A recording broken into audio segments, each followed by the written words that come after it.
ମୋ ନାଁ କ'ଣ? ରଶ୍ମି ରଞ୍ଜନ ଗିରି। କେଉଁ ଶ୍ରେଣୀରେ ପଢ଼ୁଛ? ପ୍ରଥମ।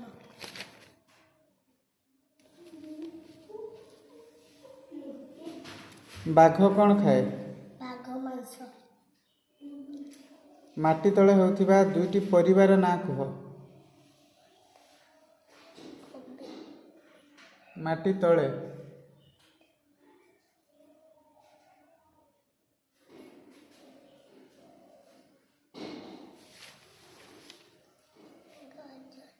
ଗାଜର। ଆଉ ଗୋଟେ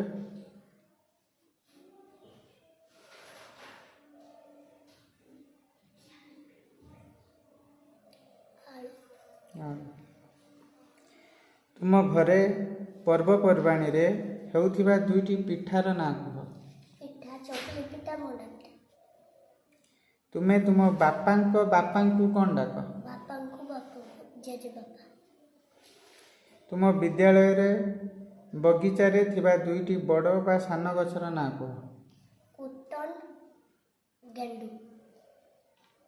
ତୁମେ ତୁମ ଶ୍ରେଣୀ ଗୃହକୁ ପରିଷ୍କାର ରଖିବା ପାଇଁ ପ୍ରତ୍ୟେକ ଦିନ କ'ଣ କରିଥାଅ? ପରିଷ୍କାର ରଖିବା ପାଇଁ କ'ଣ କର? ସଫାସୁତୁରା ରଖିବା ପାଇଁ କ'ଣ କର? ଗାଧୋଉ।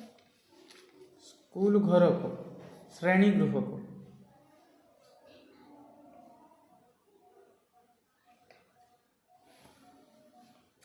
କେଉଁ ଦୁଇଟି ଗୃହପାଳିତ ପଶୁ କ୍ଷୀର ଦିଅନ୍ତି?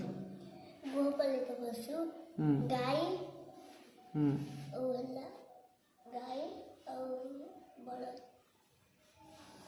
ବଳଦ କ୍ଷୀର ଦିଏ ନା। ଆଉ କିଏ? ଗାଈ ଆଉ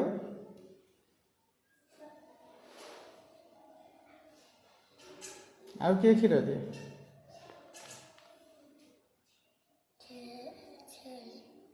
ଛେଳି। ଚାଷୀ ବିଲକୁ ଚାଷ କରିବାକୁ ଗଲାବେଳେ ସାଙ୍ଗରେ କେଉଁ ସବୁ ଜିନିଷ ନେଇଯାଏ? ବଳଦ ଆଉ ହେଲା